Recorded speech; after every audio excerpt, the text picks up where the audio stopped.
Hi friends, it's Cassie. Welcome back for another Crafty Meraki video. I'm very excited to be guesting today on their channel. And so we're 21 days from Christmas. I'm going to be using the festive floral wreath today. We've got the stamp and the die, and I'm going to mix it in with this mixed media paper that measures 6 by 8. It's absolutely perfect for this stamp because, you know, it's one whole stamp. I actually really like that. At first I was like, well, I don't know about that, but I really love it because you can get all your stamping done. And then you can get it all the die cutting done in one little step. That often is what takes the most, it seems, is die cutting everything out. So I'm going to peel off this stamp from its packaging. And as you can see, I've brought out my Misty. I think this is probably one of the only ways to really do it, is to do it in a stamp positioning tool. And so I've got my magnets. We're going to get those out of the way. And my 6 by 8 piece of paper. And I've decided to use a mixed media paper because I want to use my Distress watercolor pencils. And so yeah, this is going to be perfect. So I'm bringing out some clear embossing powder. I'm going to hit this paper with an anti-static powder tool, and then I'm going to ink up my image after I've kind of put my fingers on it. This is the first time I'm using this stamp. Won't be the last, that's for sure. It's absolutely gorgeous. And I'm going to ink this up with my VersaFine Clair Nocturne ink. It's a beautiful crisp black pigment ink, so it will stay wet for a few seconds after you stamp it.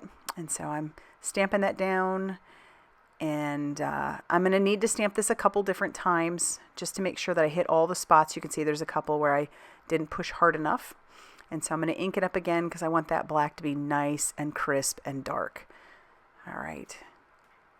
So we'll do that one more time, really pushing down. And then when we pull our piece out, yeah, it looks great.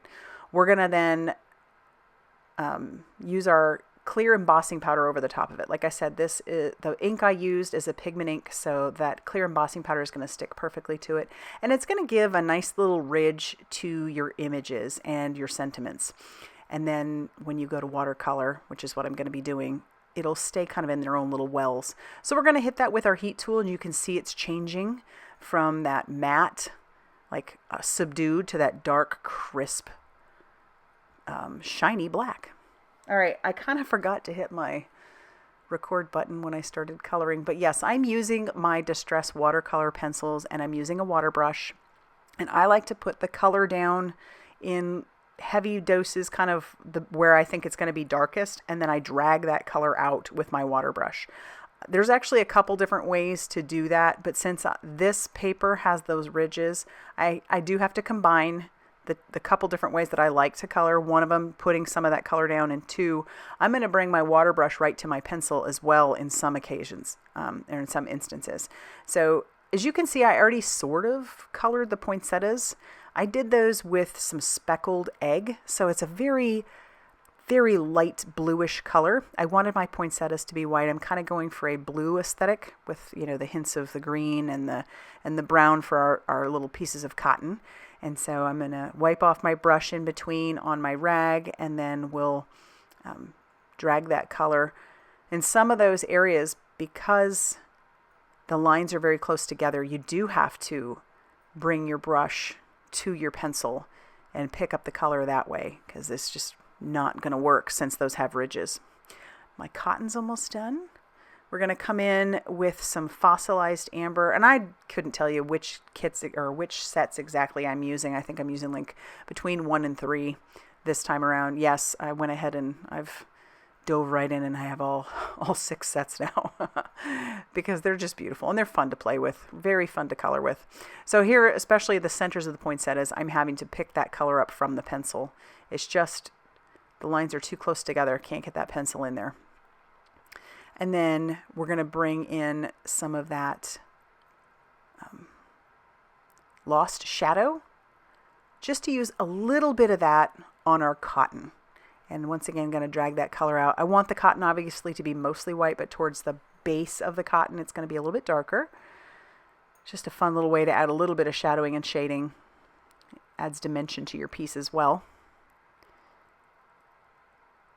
And then I do have some leaves still that I have to color. I did those original leaves. We used some, I don't know what I used, because I think it might have been that crushed olive. And here I'm going to bring in our forest moss.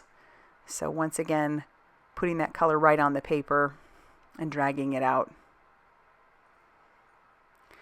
But I think there's several options for how to color this one for sure. Obviously, you could do red poinsettias. You can do the pink poinsettias. I chose white.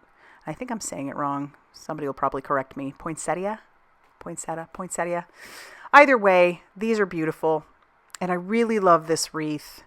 It actually comes together so quickly, and coloring it is very simple.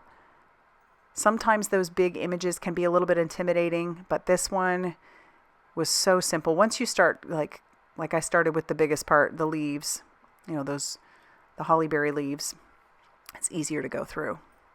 So we're done with that color, and then we're going to bring in that final color, which is actually going to be prize ribbon.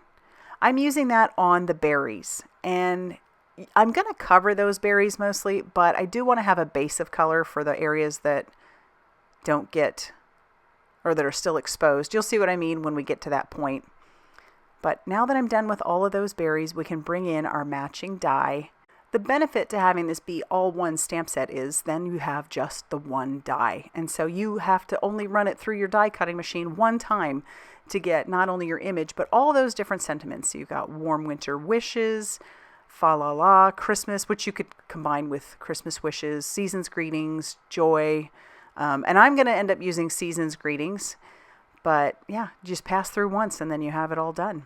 I decided to make this a circle card. So I did use a circle from my stash, kind of went through what I had. Wanted one that would be about 5 inches, so that's what I grabbed. And I have this piece of paper that's folded in half because we do need to make a base. And I'm going to have that circle kind of pushed off a little bit off the edge, so that way we still have part of that connected. And you'll see what I mean here. Yeah, you can see that there's that one edge. So that's where it's going to open up.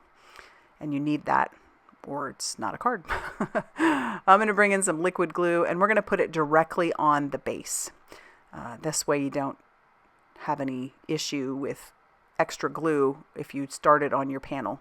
So I use it on my base. That way I can stick my circle right down on top of it, and I don't have any excess glue anywhere.